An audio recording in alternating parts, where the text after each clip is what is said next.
apparently Fox News ran an ad that wasn't anti-trans, and now everybody's melting down. So apparently it's called like Raising Ryland, a SoCal transgender teen's journey. Of course, it's in California. And so like Matt Walsh and even Ben Shapiro, they are very upset. He says this would be an absolute despicable, insane lunacy if I saw it on CNN or MSNBC. To see it on Fox News is a complete betrayal of anything remotely resembling conservatism or decency. Okay, so that's crazy. Let's see what it has. Let's watch it before we give our opinions, because it looks like a young person, and I can understand why people will be upset. Let's see. Only walking down the street, you wouldn't think anything different. 14-year-old Ryland Whittington is a typical Southern California teenager. Okay. And Whoa, the Whittingtons, they play frisbee? That's not typical. Who goes outside anymore? There's definitely something wrong with this person. along with mom Hillary, dad Jeff, and sister Brinley, are a typical family. It's a white family. It's always the white families, guys. Crazy.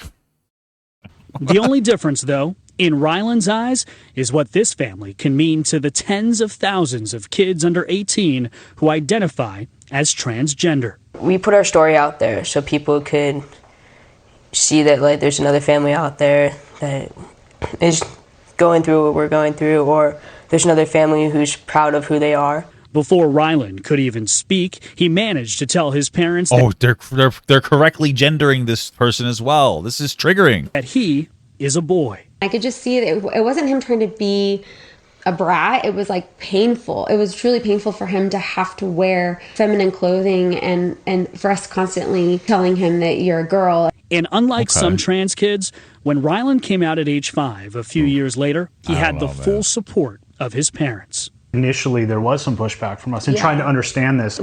Well, that makes sense. There should always be pushback. If your kid at 5 comes out as trans, if you're not pushing back, then you're a problem. Because I don't know, dude, 5 is so young. Holy moly. I don't know, man. This is uncomfortable.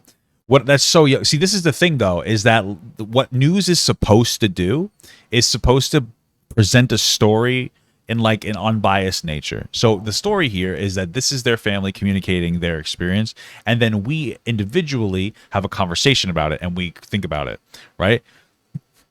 That's what journalism is supposed to be. An unbiased or fairly unbiased presentation of news. So Fox News not having a meltdown over this segment, okay, that's their job. They're not like, I just want you guys to know you're not supposed to do that. You're not supposed to be like, this is horrible. Like, you're supposed to be like, hey, here's what happened. Now, I'm not saying you can't have an opinion on it. I'm just saying that like Fox News presenting this information in an unbiased manner, okay, and then we have a conversation about it. I'm uncomfortable. I would actually, it's an interesting thing to explore because I feel like 5 is really young to actually figure out your identity. I understand like maybe a kid that's like 10 would be able to like understand that their gender identity or whatever, but I feel like 5 is so young. So, you know, I just feel that's crazy. We were confused like most people are. We thought that gender and sexuality were the same thing. It took us a while to figure out that those two things are different and that children actually do recognize their gender identity very young. Some of them, not all. Maybe. But I don't know. The one thing I will give them credit for is the fact that they're not like, they were like, when it first happened, we didn't affirm it too hard, because you shouldn't. I think the biggest problem for me is when people are like, yep, you're trans, and they just start leaning into it. At least here, they have an argument to say like, yeah, when it first happened, we didn't lean into it because we thought it was bullshit. And then we kind of were like, okay, it seems like it's not bullshit. We went through the correct, because that means you're going to go through the correct steps. We went to a therapist, et cetera, et cetera. So like, okay, maybe this is genuine. I have a hard time believing it, but okay, that they went through what you would consider like the correct way to go through it. Like your kid says that they're trans, and then you go to a therapist, and then you're skeptical, of course, because why would you want your kid to be trans? You wouldn't want them to be trans. And if you over-affirm them when they're just going through like a weird phase, that could be a problem. And maybe they still did that, but I don't really know. But they didn't over-affirm it. It doesn't seem like it, but okay. Listen to Ryland and to Hillary's conservative faith. For me, it's just a deep spiritual belief that you believe in God and I think at 5, pushback is healthy, but forcing it may lead to better results. Yeah, exactly what I'm saying. Like, I think 5 is still too early regardless, but like, I think that, I don't know, it makes, the pushback is, I feel like it's very necessary for like a young kid so that you're making sure that they're not just like picking something up off the street. To just make sure that it's like real and not over affirm it. Be like, okay, let's explore what this means to you and kind of move forward from that capacity. You know, created us the way he wanted us. But all we can really say is that, like, I guess their family knows best. I don't really know. You know, at the end of the day, hey, worst case scenario, the kid turns out terrible. Less competition for my kid. Well, then yes, he created Rylan just the way he is. And they listened to families. They met in support groups. There was a father who was sitting across the table. He says, "You have no idea how lucky you are to be here," which kind of took me back. I didn't at that point consider myself lucky to be there. And he said, you know, our child had displayed this gender dysphoria or this gender misalignment at the same age that Rylan has. And we didn't listen and we pushed back. That pushback. You know what's interesting? I will check this out. Follow me here, okay? So this is a trans boy. This is a boy, but they're a biological girl. What if they're just playing the long game? And I know you're thinking, what does that mean, Papa God? Think about it like this. What if they've decided, you know what? I'm going to pretend to be trans. And I'm going to go through more of a male puberty so that I develop with more masculine, right? And then I will detransition once I finish puberty. Let's say I'm at around 20 years old, right? So now I'm a biological girl, but I still have all the physical, or a lot more physical advantages, right? Follow me here. And they start playing sports. They would dominate. Hey, listen, it's not true or possible, but it's fun to think. It's fun to, sometimes it's just fun to be a little transphobic. Very based. Very based. Am I right, guys? Back led that child to turn to self-harm as a teenager. 40% of LGBTQ youth reported engaging in self-harm in the past 12 months, including 6% transgender and non-binary youth. Interesting. It's just so weird because transgender and non-binary, I feel like there's so many kids identifying as non-binary when they I just feel like there's a lot of people who are just like trans trending or people who are misdiagnosing themselves with other body image issues. I'm not saying all of them. I'm just saying that like some of them, and like I'm non-binary now. But like it happens all the time. I'm just saying, like I have a detransition friend. They had like an issue with like chronic depression and anxiety, and then they got diagnosed as gender dysphoria, and then they detransitioned because it was bullshit. You know what I mean? Like people do this shit all the time. I'm just saying. Which 60% of trans and non-binary kids engage in, according to the Trevor Project. More than 50% consider suicide. That for me was the turning point. I didn't want to see Rylan to go through that. I'd rather have a living son than a dead daughter. I guarantee that if we had pushed back and done what a lot of parents do, I don't think that we would have either one of the kids that you see before you here today. How does his sister feel about that, I wonder? Allowing him to live authentically and true to himself and be who he really feels like he is. When you get to know Rylan, you see just how proud and confident he is of himself. Rylan's story got international attention in 2014 when a family YouTube video went viral. And Hillary has since written a book called Raising Ryland. See, that's where it gets weird because like some people would be like, "Oh, well, what you're trying to capitalize off your kid's identity." Kinda. I mean, it's a little weird because I mean, okay, so your kid, let's say your kid's trans. Okay, I get it. But by you capitalizing off it this way, all you're doing is like increasing the hate against the kid. But I guess also you can make an argument that they're selling a book that helps other parents maybe deal with the struggle. But okay. I never thought that I would be known for this like as well as I am, but really it's just a small part of who I am. He just brushes things off his shoulders like it's fine. He moves on in his life and he's just kind of, I think everything we've been through, he's just like learned to do that and he's really good at it. I could never do that. I regret asking her opinion because she is so fucking boring. I'm just kidding. I'm just fucking around, bro. The Whittingtons believe sharing their story could make a lasting difference in another child's life, something they learned from that support group father nearly a decade ago. Dude, these are like action shots of them for the camera. It's so cringe. I'm just here to make the ride smoother for others. You might be struggling right now, but we believe in you. This family, we might not know you, we might not know where you live, but you know, we understand you and we believe in you. What extraordinary courage displayed by Ryland. Oh no, they said that the kid had courage. This is it. Fox News, you can't say that. His sister Brinley, father Jeff, and mom Hillary. I want to thank the Whittington family for speaking to us. It's not easy, particularly at a time when transgender issues have been politicized. People are afraid of what they do not understand, Dana. This family hopes their oh shit, they actually took a stance for it. story will lead to more understanding, more acceptance, and ultimately more. More come. Wow, Fox News based. Hold on. That's very based here. Okay, so Fox News took like a stand, like affirming it.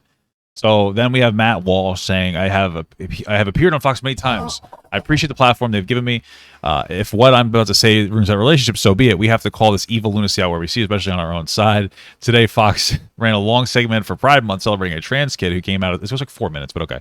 As a boy at the age of 5, the piece did not simply report on the controversies surrounding child transitioning, it outright promotes the practice. The reporter says that the child announced a new gender, as a toddler.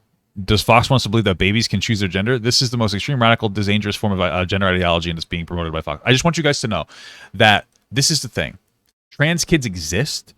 I just think it's difficult to figure out which ones are actually trans, and I think that it's also difficult to communicate to a child that not going through like their biological puberty could cause them to be permanently infertile. And there's still a lot of conversation and nuance to have with this. But there are trans kids. Every person that's actually trans, when they get older, they're like, yeah, I knew when I was a kid. My problem is like making sure that we correctly diagnose that, so we don't misdiagnose some other particular mental health issue, and basically like fucking up a kid's for the rest of their life. I'm not for over affirmation. I think that we have to come up with like a good way to go through like a pipeline that helps these kids be happy, because they do exist. And that really lends to the idea that there's most likely like a biological factor or a womb factor. I'm sure that there can also be social factors, but that's the thing. They exist. And it's a conversation about like, some of these kids can be very upset. It's a hard conversation to have, but not everything can be this deep-seated conspiracy theory that we're trying to destroy children. That family seemed pretty balanced. I don't know the specifics. I'm still uncomfortable. But like, this whole meltdown is crazy. These trans people exist whether you like it or not. And like, that's the reality. That's the reality we live with. That's the objective truth that we live, where trans people exist. You're uncomfortable with it. And I know that Matt Walsh gets everybody with what is a woman? The question doesn't start there. The question starts, why are there trans people? That's where the question needs to start. And that's where you operate from. Because if you don't think trans people can exist, then there's no point in asking what is a woman, because you're not even at that step. That's like step number 5. Step number 1. Are trans people valid? Do they exist? Yeah, they do. There are people who have so much dysphoria associated with their gender identity not matching their biological sex that they kill themselves. That's just an absolute reality. And transitioning helps them not do that. When we look at these issues from a society, and it used to be labeled a mental disorder, which I don't think is unfair. Unfortunately, there are people like conservatives who say it's mental disorder to brush off the issue and criticize people rather than to actually engage, because other mental disorders, we engage with them to try to help people. But I think either way, there's a mental, we'll call it incongruence here. The way that we operate in treating anything that would be considered incongruent from like the normal societal standard is, how do we get that person to operate within society in their most comfortable, best way possible, right?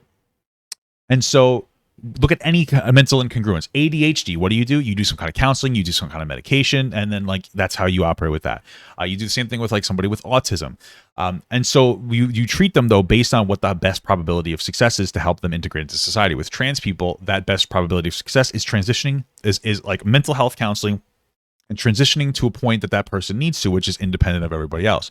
Now, I know a lot of people heard that whole thing, probably tuned out if you disagreed, but you're probably shouting, yeah, but the suicide attempt rate stays the same. Well, the problem there is that what you need to understand is that you haven't defined what transitioning means when it comes to those statistics saying, well, the rate of suicide remains the same after they transition, because what transitioning means is very different depending on the person, and most people don't have access to truly finishing the transition the way that they would make them comfortable. For instance, you know what's considered transitioning? Social transitioning. Just like dressing, let's just say a trans boy, dressing more as a boy, like dressing as a boy more, identifying with a boy name, etc., or trans man, we'll say.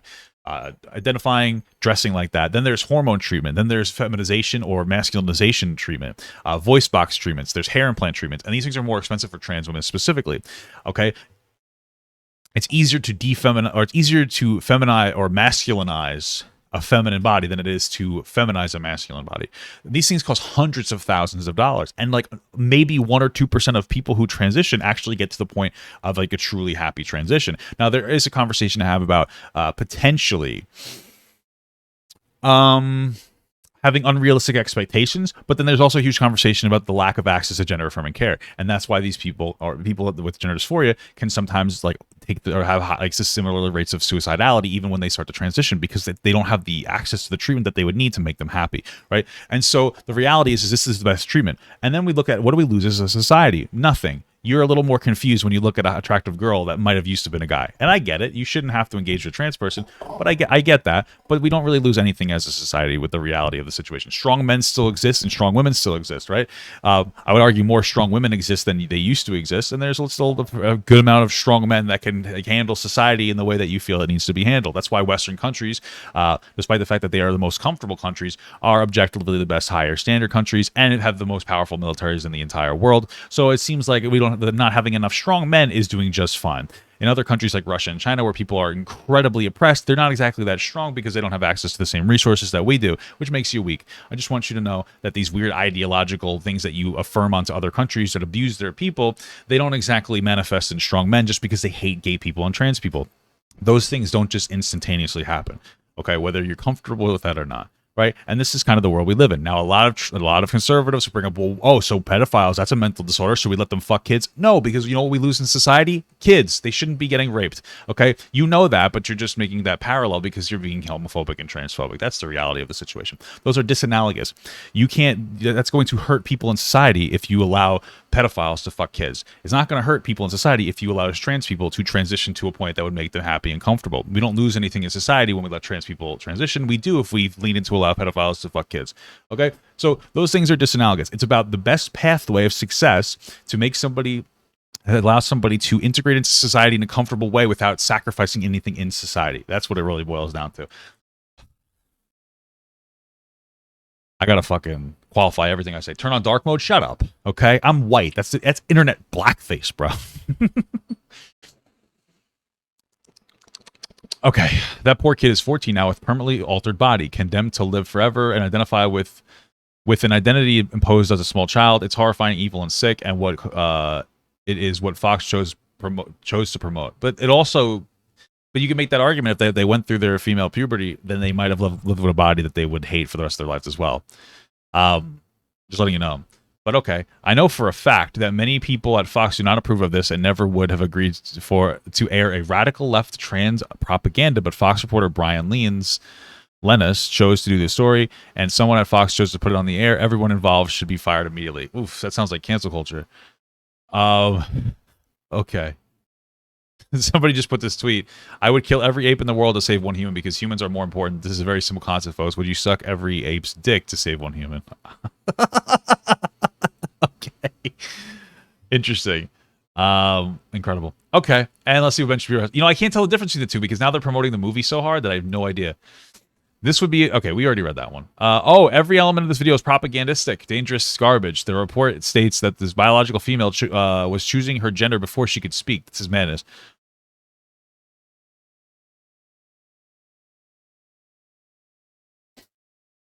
So kids start speaking at 12 months. I'm just saying, kids start speaking at 12 months. They chose their gender at 5. So what you're saying is factually inaccurate, Ben. I'm so sorry. Anyway, the reporter further states that Ryland's parents began social transitioning at the age of 5. This is child abuse. The vast majority of children who display symptoms of dysphoria desist over time. That could be possible. So here's a couple of issues. First of all, I would like to see a source for that. Second of all, the vast majority of children who display signs of gender dysphoria is different from the vast majority of children who have gender dysphoria. There's a difference between the two. And again, they could have been misdiagnosed. I'm just saying. There's a difference between somebody displaying signs of something versus somebody having something. Okay, if you display signs of ADHD, you don't have ADHD. If you have ADHD, you have ADHD. Do you understand what I'm saying? Look, I look like an Italian now. Hey. So this isn't really like directly analogous, like these things that you're saying. The report is absolute horrifying propaganda. We've got mom citing her Christian faith to justify the perversion of biological identity. We've got the radical gender theory activist Trevor Protect Stats claiming that childhood transition is the only way to prevent suicide. What's the alternative? Well, no. That's a miss. Okay, so again, like we have a like a dishonest argument. So what Ben Shapiro is saying here is we've got the radical gender theorists, Trevor Project statistics claiming that childhood transition is the only way to prevent suicide. So that's not what's being said. What's being said is it'll reduce suicidality if you're a kid with gender dysphoria transitioning. Not saying that it'll reduce childhood suicidality if you transition. I know that those are weird. I know that sounds like it's the same, but it's not the same. What he's doing is he's defining like, okay, somebody is we'll just say this. So this is like an option for a lot of kids that they want to take their own life. And he's saying that like, oh, one option is to transition, but that's not what's being said. What you would do is say like, well, why do you feel this way? And then you would work from there. So if it's because you have gender dysphoria, yeah, maybe transitioning would be it. Or maybe you have other body image issues. We'll say body image issues here. And you would deal with those as well. There could be different psychological problems. And one of those problems would be having gender dysphoria. The way that he presents the information is as if people are just saying transition to get rid of your thoughts of self-harm, but what they're actually saying is that this having gender dysphoria would be a aspect or would be a factor in people with gender dysphoria to causing self-harm, and thus transitioning would reduce that suicidality. Fuck, I'm sorry. The presentation of information is dishonest. Okay. I'd rather have a living son than a dead daughter. It's again propagandist and sloganeering. There is no credible evidence that transition alleviates suicidal ideation among children who identify as LGBTQ. Okay, fuck. I already talked about this, about how like there's a point of transitioning where people aren't able to get to. But the problem is again, what he's doing is he's saying that there's no evidence that says that it alleviates suicide ideation if you there's no evidence that transition will resolve those problems for people who identify as LGBTQ. Only one part of LGBT, so this isn't somebody who's trans, a lesbian, LG, gay people aren't trans, bisexual people aren't trans. This, trans people are trans, right? And this is pretty much the only thing that would be, I would consider like generally trans, is the trans part of LGBT. Queer is like, I think Q is like queer or questioning. So it doesn't matter. Like, no, transitioning wouldn't help lesbian, gay, bisexual, or queer people, but, well, it could if their trans kid was gay. But these are kind of different things. You could even argue that anything right of like the fucking B is really is quite different to an extent. But, it could help these kids if it's properly diagnosed. And I'm not saying it always is, but yeah, again, like kind of a dishonest interpretation from Ben Shapiro. Look, okay, wow, this is like crazy. We've got a dad talking about living authentically by hormonally transitioning a biological female child transition that if continued will result in biological sterilization and/or breast and genital mutilation surgery. Of course, those are definitely, I've talked about that before. Absolutely. This is a situation where there's always going to be a negative. No solution is 100% positive. You're going to have some negatives with it. And it's, again, I don't know if a kid is old enough to make that decision, which could be a problem, but it doesn't mean that they're not, don't have gender dysphoria. Living authentically, saying like, well, you shouldn't hormonally transition. If you fundamentally go with that, you could probably make arguments that if like your kid had low testosterone and you gave them more testosterone, well, that's not living authentically because you're introducing an outside source. The idea is that you're diagnosing some kind of a mental condition that people were most likely born with in some capacity. I don't think that that's crazy to say. And I say like to an extent it's similar to intersex, not body-wise, but like mind-wise. So it's like intersex for your mind. It's some kind of an incongruence. And while we treat people with intersex traits by the parents usually choosing a gender, in this case, you can't really do that. Because you literally can't do that because you have to wait for your kid to get old enough to express it because there's no like biological marker of somebody that I know of being transgender. Fuck, this is so much here. This family's been famous in 2014 when Ryland, now 14, was 6. Mom wrote a book about her own heroism. This isn't about the children. This is about pushing a gender theory and victimizing small children. I don't know what the book is about. I did speculate that it could be some harmful in some capacity, but I guarantee you Ben didn't read it either. So like that portrayal of heroism isn't necessarily verifiable. And this is happening on Fox News, where the family is praised for its extraordinary courage in the face of the politicization of transgender issues. Fox News used to be like a really credible program, and just because they show something that's not fully like super conservative doesn't mean it's a bad news source. It's providing additional information for us to have conversations about. People are afraid of what they do not understand. That's 100% correct. That's where like almost every form. That's where every form of bigotry comes from. The reporter says, but we do understand the agenda. We understand that this is a propaganda on behalf of the destruction of children, and it's vile. That doesn't make any sense. I don't even know what foundation is you're thinking the left is trying to kill children with this. That's just silly. You could think that people are being wrong, but the problem with this argument from Ben Shapiro and Matt Walsh is that it's radicalized. It's okay to disagree that trans people exist, and it's okay so that you can go and have conversations with that and say, I don't agree with it for this reason, this reason, this reason, this reason, this reason. It is an absolute conspiracy theory to say that there is an LGBT, this is what they're effectively saying, is that there's an LGBTQ agenda to try to destroy children. Why would that exist? It doesn't make any sense. Like, there's literally no basis for this conspiracy theory. You can disagree with trans people and like chat about it. I think it's fantastic. Everybody should talk about these things so that they can understand more and, you know, push their ideas and make sure it doesn't go too far in one direction. But this is a conspiracy theory to say that there's some kind of like deep-seated propaganda to destroy children. It doesn't make sense. Lastly, Fox News is too important to conservatives to be weaponized on behalf of the most radical leftist propaganda imaginable. Again, like, I don't know what to tell you. Fox News greenlit it. This very conservative news organization, and you're trying to make it seem like the left has invaded it. It's very conspiracyistic propaganda that aims directly at the mental and physical health of children. They should terminate whoever is responsible for all this agaprop abomination. Again, now you're calling for cancel culture of people that you disagree with. I know that you're going to morally load it and say like, yeah, but we're protecting children. But the reality is that you proposed a conspiracy theory, so you don't really care about protecting children. You're just wildly uncomfortable. It's fine to disagree, but considering you have a conspiracy theory that we're trying to destroy children by promoting LGBTQ ideology is fucking insane. That's the problem. The problem is here, and I'm going to tell you fundamentally, is that I think that there's reasonable evidence to say that some aspects of some leftist representation of the LGBTQ is going a little bit too far. I'm not going to say that that's not true. And the response to that was this Matt Walsh video. I haven't watched it. From what I've seen of it, some of it's a hit and some of it's a miss, right? This is the response to it, right? So you go too far left and then you start going right again. This is kind of how society fluctuates. And then you could see, though, that their intentions, while they might bring up decent points about like, hey, I don't know if children should be able to transition, because it's a really deep conversation to have, especially because like, do they know the implications of their actions? Now you can see, though, what their true feelings are is that there's a conspiracy to destroy children, which is not factually grounded in any capacity. It's a 100% rhetorical. And so even if you're somebody who doesn't affirm trans people, you should understand that this is a dangerous person when it comes to trans issues to follow, because they are radicalized and they're conspiracy theory motivated. And that's a big problem. The views I disagree with, but they're not problematic necessarily. But this chain of absolute conspiracy is a problem. They'll never be able to be moved because they don't actually have any logical or factual foundation for what they're saying. Meanwhile, trans kids, there's a logical and factual foundation. If every single trans person who's truly trans and was not misdiagnosed, which is a problem that we don't talk about enough, if they're saying that when they were kids that they were trans and they wish they started earlier, that's a conversation to have about the phenomenon of trans people existing and how these different things manifest in society. But they're not willing to have the conversation. Thank you so much for watching, guys, and another special shout out to all my Patreon and Twitch subs. If you'd like to support this channel further than you already have by just watching the video alone, go down to the links below where you can sub on my Patreon, which will allow you to get your name on this beautiful black wall.